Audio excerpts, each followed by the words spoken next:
Hello, நான் ஜோதிடர் வாக்குப்பள்ளிதான் பழனிசாமி பேசுகிறேன்ப்பா. ராஜேஷ் தானே பேசுறது? ஆமாம் சார். சார் உங்கள் பேமெண்ட் 3000 அனுப்பிட்டேன் சார். அதெல்லாம் வந்துச்சு தம்பி. உங்கள் ஜாதகம் கணிச்சிட்டேன்.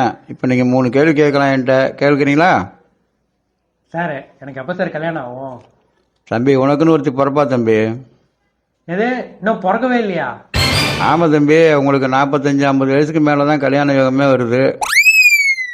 சார் தப்பாக நினச்சிக்காதீங்க. ஏதாவது டங்கு ஸ்லிப் ஆகி சொல்கிறீங்களா இல்லை ஜாதகம் ஏதாவது மாற்றி கித்தி பார்த்துட்டிங்களா சார்? அப்படியெல்லாம் இருக்காது தம்பி. உங்கள் ஜாதகத்தை நான் கரெக்டாக துல்லியமாக கணிச்சிட்டேன். 45-50 வயசுக்கு மேலே தான் வரக்கூடிய தசாபத்தி தான் உங்கள் கல்யாணத்தை பண்ணி வைக்கும். அந்த டைமில் வரக்கூடிய கோச்சாரம் ஃபேவரட்டாக இருந்துன்னு வச்சுங்க, டக்குன்னு செட்டில் ஆகிடும். ஓ, கோச்சாரா வேறு ஃபேவரட்டாக வரணுமா? ஆமாம் தம்பி.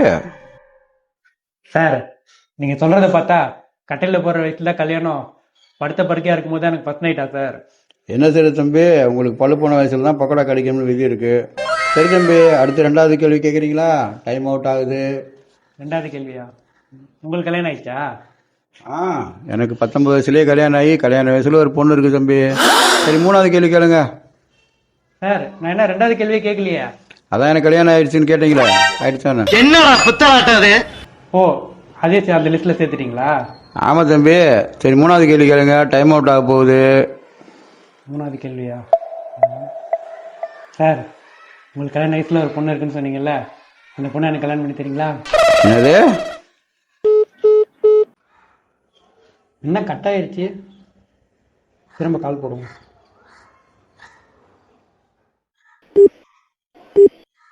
The number you are trying to call is currently not reachable. Please try again later.